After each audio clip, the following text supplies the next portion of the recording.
Resurvey మీద credit చోరీ చేసే కార్యక్రమం ఏదైతే తాను చేస్తూ ఉన్నాడో ఆ క్రెడిట్ చోరీకి సంబంధించి తాను చెప్తా ఉన్న అవాస్తవాలు అబద్ధాలు ఏ స్థాయిలో ఉన్నాయి అన్నవి ఒక విషయంగా ఎక్స్ప్లెయిన్ చేస్తాను. రెండో విషయంగా ఈ మధ్యకాలంలోనే చంద్రబాబు నాయుడు పల్నాడులో ఎంత దారుణంగా ఒక సామాన్యుడిని, ఒక దళితుడిని, ఒక పేదవాడిని, మా వైఎస్ఆర్సిపి కార్యకర్తను ఎంత దారుణంగా తాను చంపించే పాత్ర పోషించాడు అన్న విషయం నిజంగా సమాజంలో ఉన్న వ్యక్తులు ఎవరైనా కూడా సివిలైజ్డ్ సొసైటీలో ఉన్న వాళ్ళు సిగ్గుతో తల వంచుకోవాల్సిన అంశం ఇది. ఈ విషయంలో నిజంగా జరుగుతూ ఉన్న అన్యాయం గురించి కూడా ప్రస్తావిస్తాను. మొట్టమొదటిగా సర్వే గురించి, ఈ రీసర్వే టాపిక్ గురించి we will take it forward.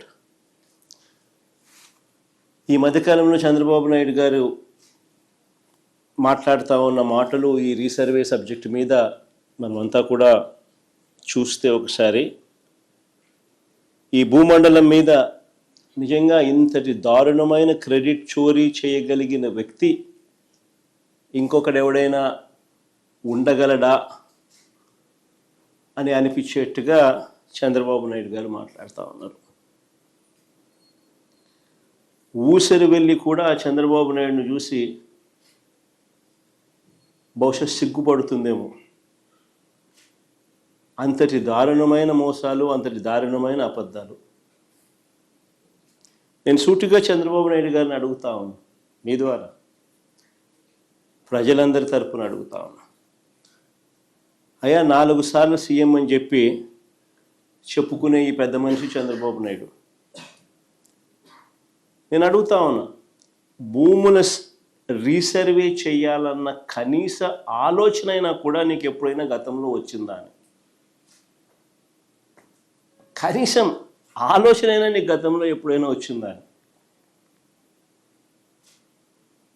ప్రజలు ఇబ్బందుల్లో ఉన్నారు, రైతన్నలు ఇబ్బందుల్లో ఉన్నారు, రకరకాల సమస్యలు ఎదుర్కొంటా ఉన్నారు. భూ సమస్యల మీద, వారి సమస్యల మీద కనీసం నీకు ఎప్పుడైనా రీసర్వే చేయించి వాళ్ళ సమస్యలన్నీ తీర్చాలి అని చెప్పి కనీసం నీకు ఏ రోజైనా ఆలోచన అయినా వచ్చిందా చంద్రబాబు గతంలో అని అడుగుతా ఉన్నా.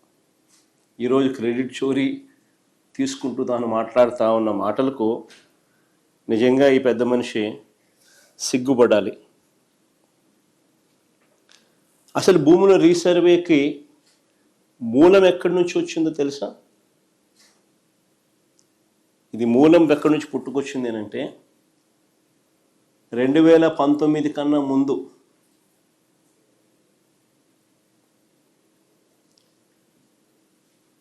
నా 3648 కిలోమీటర్లు సాగిన నా పాదయాత్రలో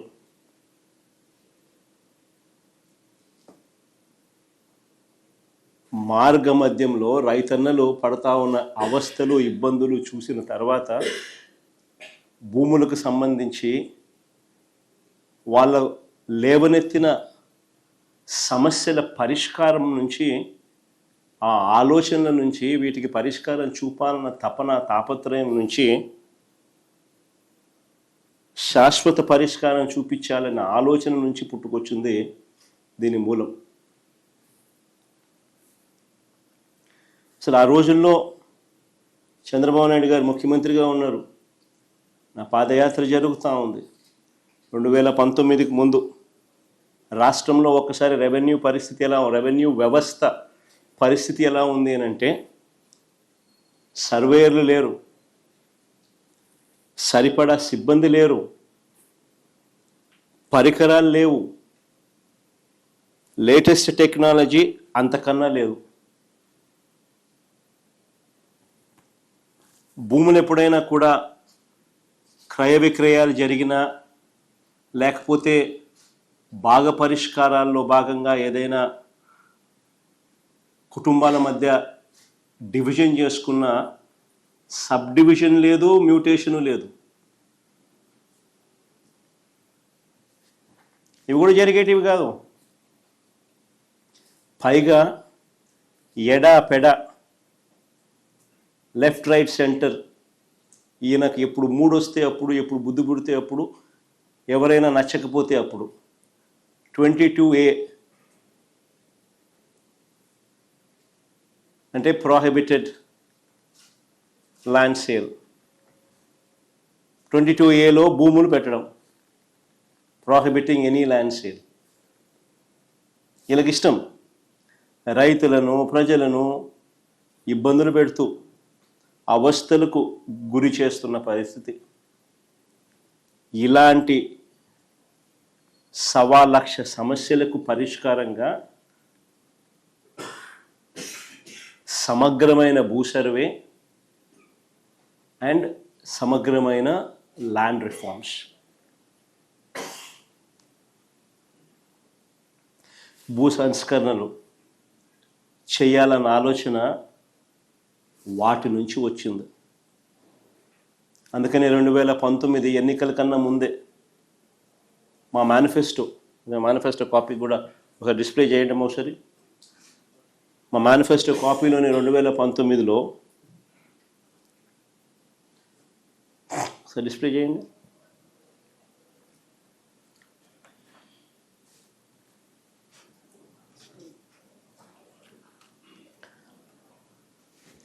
చూడండి ఒకసారి. సుపరిపాలన విషయంలో రాష్ట్రంలో భూములన్నింటినీ సమగ్ర రీసర్వే చేయించి భూ యజమానులకు శాశ్వత యాజమాన్య హక్కు కలగజేస్తాము. Manifesto promise.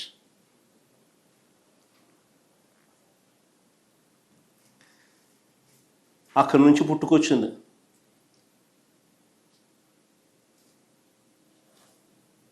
చెప్పిన మేరకు ఇది ఒక మహాయజ్ఞం అని తెలిసి,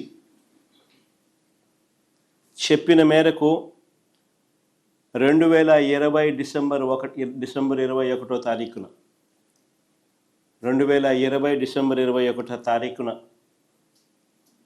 100 సంవత్సరాల క్రిందట 1923లో బ్రిటిష్ ప్రభుత్వం తర్వాత, అప్పుడెప్పుడో బ్రిటిష్ వాళ్ళు సమగ్ర సర్వే చేశారు 1923లో. దాని తర్వాత ఎక్కడా కూడా సమగ్ర రీసర్వే అన్నది ఎప్పుడూ కూడా ఆలోచన కూడా చేయడానికి కూడా ఎవరు సాహసించరు.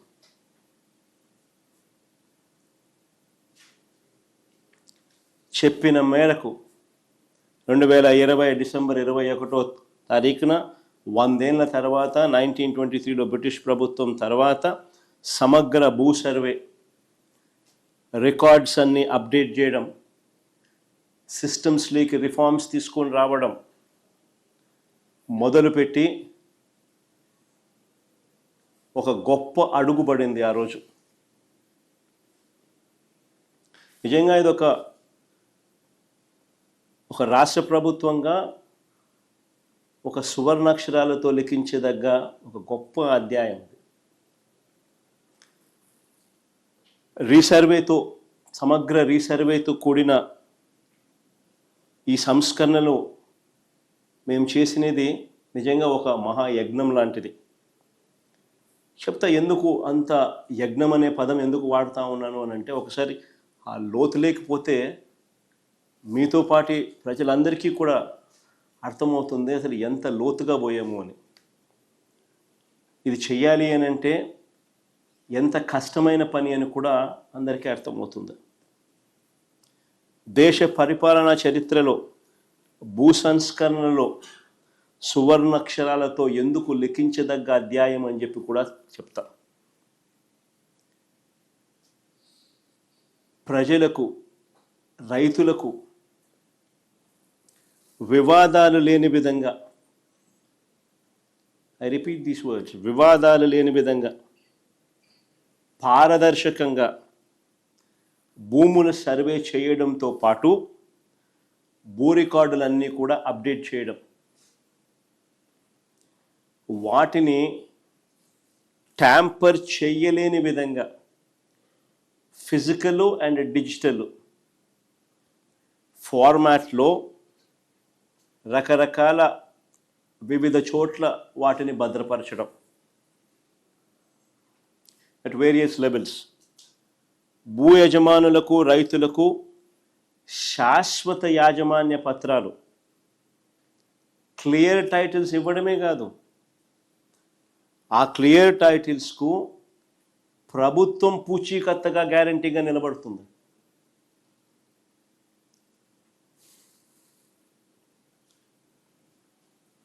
మోస్ట్ అడ్వాన్స్డ్ సెక్యూరిటీ ఫీచర్స్తో ఎవరు కూడా ట్యాంపర్ చేయలేని విధంగా క్యూఆర్ కోడ్ను సైతం ఈ పాస్బుక్స్తో పొందుపరుస్తూ, క్యూఆర్ కోడ్ను సైతం పాస్బుక్స్లో పొందుపరుస్తూ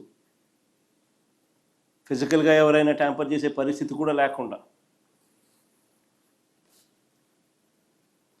పట్టాదారు పాస్ పుస్తకాలు ఇవ్వడం జరిగింది. టైటిల్ మారినా కానీ